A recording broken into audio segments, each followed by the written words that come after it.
Dear students, हम पढ़ रहे हैं रीजनल इम्बैलेंसेस यानी कि क्षेत्रीय असंतुलन। देखिए, उसके अंदर मैंने आपको बताया है कि क्या होता है क्षेत्रीय असंतुलन, कैसे उसमें समस्याएं उत्पन्न होती हैं, क्या उसके कारण रहते हैं। आज हम बात करेंगे इंडिकेटर्स की, यानी कि इंडिकेटर्स ऑफ रीजनल डेवलपमेंट। वो चीजें जिससे हमको पता चलता है कि कहाँ कितना विकास है, क्या कितनी असमानता है। असमानता को दो तीन आंकड़ों में देखा जा सकता है, जिसके अंदर एक आती है सोशल डिस्पैरिटी, एक आती है इकोनॉमिक डिस्पैरिटी। यानी कि हो सकता है कोई राज्य इकोनॉमिक लेवल पर आर्थिक आधार पर तो बहुत विकसित हो, लेकिन वहाँ सामाजिक आधार पर कुछ चीजें ऐसी रहती है सोशल डेवलपमेंट की, ह्यूमन डेवलपमेंट इंडेक्स की, जहाँ पे वो पीछे हो। कुछ राज्य ऐसे हो सकते हैं जो एवरेज हो, बाकी चीजों में डेवलपमेंट लेवल में एवरेज हो, लेकिन सोशल फ्रंट पे काफी अच्छा काम कर रहे हैं। इस प्रकार भारत में अलग अलग राज्यों की कुछ खूबियां हैं, कुछ मामलों में कुछ अच्छा है, कुछ मामलों में कुछ अच्छा है। भारत के अंदर काफी असमानताएं हैं, काफी डिफरेंसेस हैं, उनके कुछ इंडिकेटर्स भी हैं।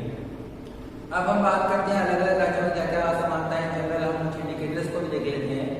सबसे पहले हम बात करते हैं जीडीपी की। जब भी देखिए दो देशों के बीच में या कुछ देशों के बीच में तुलना की जाती है, जनरली जो यूज करते हैं टर्म वो करते हैं जीडीपी कैसी है, जीडीपी ग्रोथ कैसी है।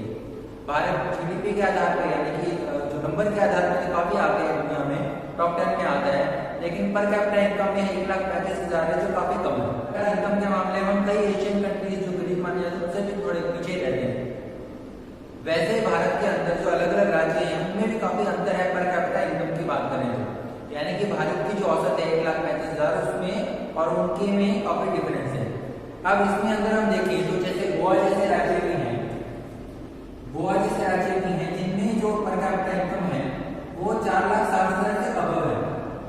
अब भारत की जो पर कैपिटा इनकम है इंडिया की वो 1,35,000 के आसपास है, और बिहार की जो पर कैपिटा इनकम है वो आती है 43,000 के आसपास। तो आप डिफरेंस देख सकते हैं कि एक तरफ गोवा है, उसको देखो 4.5 लाख से ऊपर, 4,60,000 से ऊपर उसकी पर कैपिटा इनकम आती है, प्रति व्यक्ति आए, और एक तरफ इंडिया की देखो आप एवरेज, और इससे तुलना करो बिहार की, तो बिहार देखिए कितना पीछे है, यानी कि 10 गुना 11 गुना के आसपास ज्यादा है गोवा की से पर कैपिटा इनकम। बिहार में इसमें 10-11 गुना का डिफरेंस है, इंडिया में भी 3-3.5 गुना का डिफरेंस होगा, गोवा और इंडिया से 3-3.5 गुना ज्यादा होगा।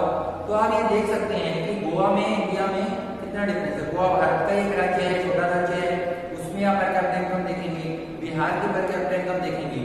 अब अलग अलग राज्यों में अलग अलग पर कैपिटा इनकम हो सकती है, कुछ एक ही क्षेत्र के राज्यों में भी अलग अलग पर कैपिटा इनकम देखने को मिलती है। अब इसका एक चीज देखें कि गोवा टॉप पर है, उसके बाद दिल्ली है, सिक्किम की पर कैपिटा इनकम भी आपको जानते हैं नहीं होगी, नॉर्थ ईस्ट का राज्य माना जाता है, छोटा राज्य माना जाता है, लेकिन उसकी पर कैपिटा इनकम 3.5 लाख से ऊपर है। और दिल्ली की पर कैपिटा इनकम में और सिक्किम की पर कैपिटा इनकम में कुछ खास डिफरेंस नहीं है। वहीं अगर उसकी तुलना आसाम से, मणिपुर एक्सेट्रा से करें तो उनकी पर कैपिटा इनकम 1 लाख से भी कम है। तो कहाँ बाकी नॉर्थ ईस्ट स्टेट्स की पर कैपिटा इनकम 1 लाख से कम है, सिक्किम नॉर्थ ईस्ट का हिस्सा है जबकि 3.5 लाख से ज्यादा है। तो ये सिक्किम की पर कैपिटा इनकम को नॉर्थ ईस्ट से तुलना करें तो डिफरेंस है। और भारत में देखें तो आप देख सकते हैं गोवा वर्सेस बिहार, छत्तीसगढ़ हो गया, बिहार हो गया, ऐसे कई राज्य हैं जिनके 1 लाख से भी कम है पर कैपिटा इनकम, 70,000 80,000। तो ये काफी पिछड़े मान सकते हैं आप इसको इस आधार पर। दूसरा आय का या पैसे के आधार पर हम देखें तो निर्धनता अनुपात देख सकते हैं, पावर्टी रेशियो। अब पावर्टी रेशियो की बात करें तो गोवा का पावर्टी रेशियो 5% है, केरल इसमें काफी अच्छा करता है, 7% के आसपास ये पावर्टी रेशियो, हिमाचल प्रदेश का 8 के आसपास है, सिक्किम का भी 8 के आसपास है। जबकि अगर ये पावर्टी रेशियो हम छत्तीसगढ़ का देखें तो 40% है, झारखंड, बिहार एक्सेट्रा ये 30% से अबव पावर्टी रेशियो। तो जहाँ पे इनका निर्धनता अनुपात कुछ राज्यों का 30% से ऊपर है और कुछ का 10% से भी कम है। भारत की औसत आती है 21.9, मैंने आपको पावर्टी वाले चैप्टर में बताया था दैनिक कमेटी के हिसाब से 21.9 है इंडिया की एवरेज। तो कुछ बहुत ज्यादा है, अगर छत्तीसगढ़ की बात करें तो ऑलमोस्ट डबल पावर्टी रेशियो आएगा, और अगर हम गोवा की बात करें तो 5% है, तो काफी पीछे है। तो गोवा की तुलना करें हम, अगर हम गोवा के पावर्टी रेशियो की तुलना करें तो 5.7% के आसपास देखें, और हम यही छत्तीसगढ़ का पावर्टी रेशियो देखें, इसका 40% देखें, तो आप देख सकते हो 5 का 40 से तुलना करो तो कितना डिफरेंस आता है। तो ये कुछ चीजें हैं पर कैपिटा इनकम के हिसाब से और पावर्टी रेशियो के हिसाब से कि कितना डिफरेंस है, कहीं ज्यादा गरीबी है, कहीं कम अमीर गरीबी है। नंबर्स की भी डिफरेंस रहता है, यूपी में काफी जो है पॉवर्टी है, तो ये आपको देखने को मिलेगा। अब उसके बाद हम बात करते हैं इंफ्रास्ट्रक्चर डेवलपमेंट, यानी कि कितना वहाँ पे आधारभूत ढांचे का विकास है, कितनी सड़कें हैं। डेवलपमेंट का एक पैमाना जो हम सीधे सीधे कहते हैं ना कि वहाँ पे बहुत अच्छी अच्छी बिल्डिंग्स हैं, डैम है, ब्रिजेस हैं, हॉस्पिटल्स हैं, स्कूल्स वगैरह हैं। तो इंफ्रास्ट्रक्चर भी दो तरह का होता है, एक होता है इकोनॉमिक इंफ्रास्ट्रक्चर और एक होता है सोशल इंफ्रास्ट्रक्चर। इकोनॉमिक इंफ्रास्ट्रक्चर में डैम, ब्रिजेस वगैरह एक्सेट्रा आते हैं, बड़े बड़े पार्क्स वगैरह हैं, बड़ी इंडस्ट्रियल पार्क्स आते हैं। सोशल इंफ्रास्ट्रक्चर के अंदर हेल्थ आता है और एजुकेशन आता है। तो ये हम थोड़ा अलग बात करेंगे, एचपीआई के अंदर बात कर लेंगे। अब पहले हम बात करते हैं इकोनॉमिक इंफ्रास्ट्रक्चर में। आप देख सकते हैं कई राज्यों में बहुत अच्छी सड़कें हैं, काफी बढ़िया डेवलपमेंट है। अगर दिल्ली की बात करें तो दिल्ली में मेट्रो चलती है, और भारत के ऐसे कई गांव हैं जहाँ बस भी नहीं जाती है, सड़क ही नहीं जाती है। बस तो किस पे जाएगी, सड़क ही नहीं जाती है, तो प्राइवेट व्हीकल से जाना पड़ता है, टूटी फूटी सड़कों पर जाना पड़ता है। तो इंफ्रास्ट्रक्चर के अंदर डिफरेंस देख सकते हैं। 100% इलेक्ट्रिफिकेशन की बात तो की जाती है, लेकिन आज भी ऐसे कई गाँव है, कुछ एरियाज हैं, ट्राइबल एरियाज हैं, हिली एरियाज हैं, जहाँ पे बिजली नहीं है या है तो नाम मात्र की है। कई जगह ऐसे आप देखेंगे कि 24 घंटे आप एसी, कूलर सब चला रहे हैं। तो ये डिफरेंस है, इरिगेशन का डिफरेंस है, वाटर का डिफरेंस है। कई जगह पानी आता है, 24 घंटे पानी आता है, कई जगह पानी की काफी किल्लत है। तो ये आपको देखने को भारत में मिलेगा। इंफ्रास्ट्रक्चर का फर्क मिलेगा, आधारभूत ढांचे का फर्क मिलेगा। कई जगह सड़कें काफी अच्छी हैं, कई जगह सड़कें है ही नहीं, सड़कों का रीच नहीं है।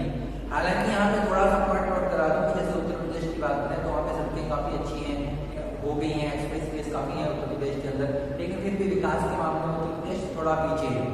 तो ये आप डायरेक्टली तो नहीं कह सकते कि सिर्फ सड़कों के आधार पर, लेकिन सड़कें हैं, रोड, डैम, ब्रिजेस एक्सेट्रा, कई सारे जो इंफ्रास्ट्रक्चर देखने को मिलता है, उस कलेक्टिव इंफ्रास्ट्रक्चर के आधार पर हम कह सकते हैं जहाँ ज्यादा इंफ्रास्ट्रक्चर होगा डेवलपमेंट भी ज्यादा होगा, और जहाँ डेवलपमेंट इंफ्रास्ट्रक्चर ज्यादा होगा डेवलपमेंट ज्यादा होगा, फिर इंफ्रास्ट्रक्चर भी डेवलप होगा। तो ये आपस में साथ साथ चलते हैं। ये एक इंडिकेटर है डिस्पैरिटीज का। अब नेक्स्ट चीज आती है अर्बनाइजेशन, यानी कि शहरीकरण। अब कई राज्यों में काफी शहरीकरण है, काफी डेवलपमेंट है वहाँ पे। अब कुछ राज्यों में शहरीकरण कम है, यानी कि ज्यादातर पॉपुलेशन रूरल रहती है।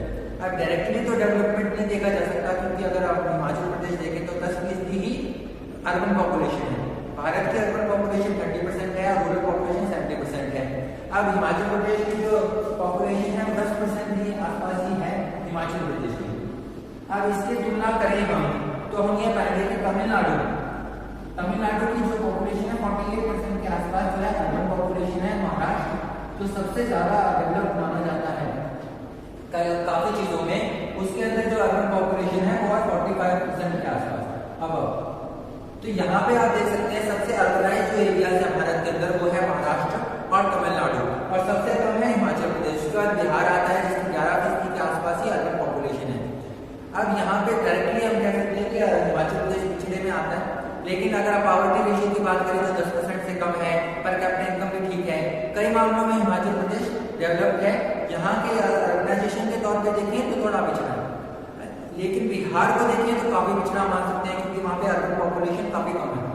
अब महाराष्ट्र और तमिलनाडु की तुलना करें तो इसमें भी आपको मैं डिस्पैरिटी की एक चीज बता रहा हूँ जो आपको समझनी है कि अर्बनाइजेशन होने के बाद जो अर्बनाइजेशन महाराष्ट्र का है उसके अंदर कुछ शहरों में, बहुत बड़े बड़े शहरों में ज्यादा जनसंख्या बसी हुई, तो नंबर्स के आधार पर, जनसंख्या के नंबर के आधार पर महाराष्ट्र में सबसे ज्यादा शहरी जनसंख्या है, लेकिन परसेंटेज के साथ तमिलनाडु, और तमिलनाडु के अंदर भी छोटे छोटे कई शहर हैं जहाँ पे लोग बसते हैं, तो लोड कम है।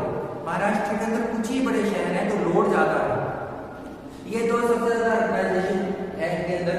अब यहाँ पे एक और चीज देख लीजिए, मैंने आपको बताया कि कई आंकड़ों पर सिक्किम जो है काफी डेवलप माना जाता है, पर कैपिटा इनकम में भी 3.5 लाख से ऊपर है, पॉवर्टी भी काफी कम है।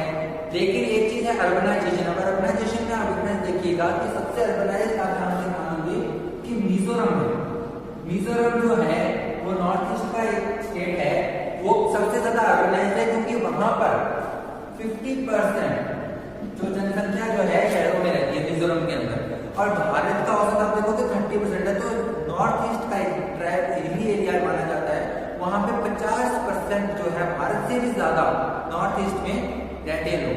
बाकी दूसरे नॉर्थ ईस्ट के जो एरियाज हैं, चाहे अरुणाचल प्रदेश, असम वगैरह ले लो, वहां पे कम है अर्बन पॉपुलेशन, यहाँ पे 50% है। तो ये एक चीज बताता है कि किसी आंकड़े पर कुछ अच्छा कर सकते हैं, लेकिन कुछ आंकड़ों पर तो और स्टेट भी अच्छा कर रहा होगा। अब तमिलनाडु में और महाराष्ट्र में काफी अर्बनाइज पॉपुलेशन है, वहीं बिहार में, हिमाचल प्रदेश में रूरल पॉपुलेशन ज्यादा है। तो ये एक इंडिकेटर है सोशल डेवलपमेंट का, ये भी काउंट किया जाता है। अब एग्रीकल्चर में देखा जाता है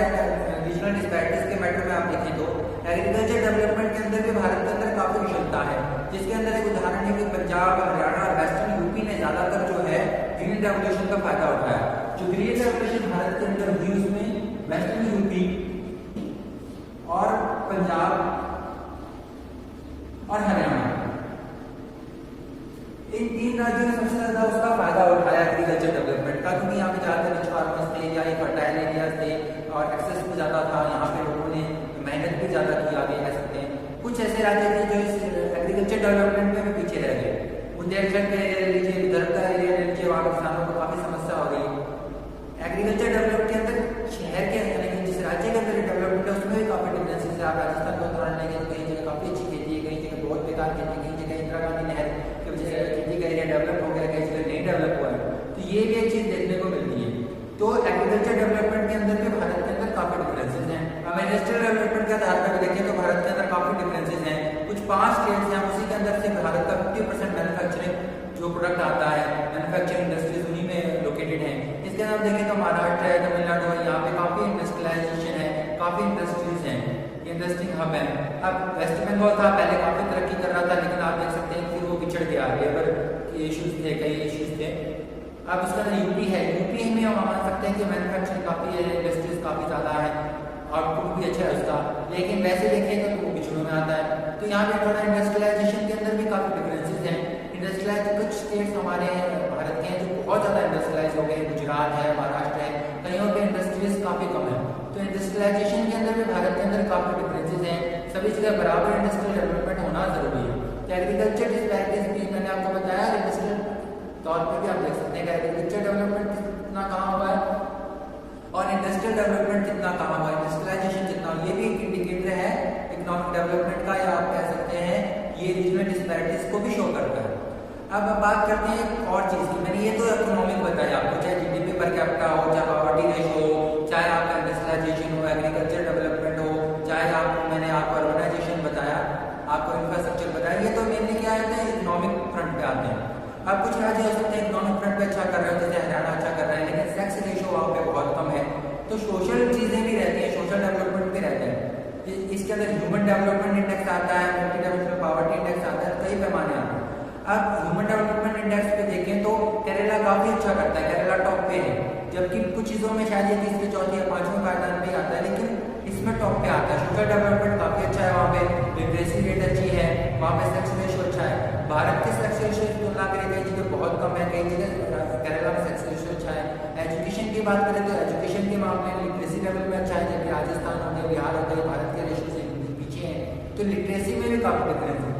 इसके अलावा हायर एजुकेशन की बात करें तो कई जगह काफी अच्छा स्कोर है हायर एजुकेशन का, दिल्ली वगैरह में काफी इंस्टीट्यूट्स हैं, कई जगह बहुत कमी है इन चीज़ों की।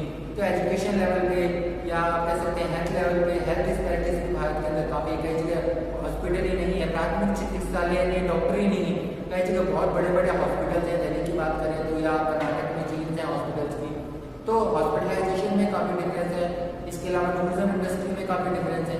तो कई सोशल डेवलपमेंट के जो पैमाने रहते हैं, चाहे हॉस्पिटल्स हो, चाहे एजुकेशन हो, चाहे ये अलग अलग न्यूट्रिशन लेवल हो, बच्चे कितने कुपोषित है, कई जगह बहुत ज्यादा कुपोषण है बच्चों में, तो ये एक डिफरेंस रहता है।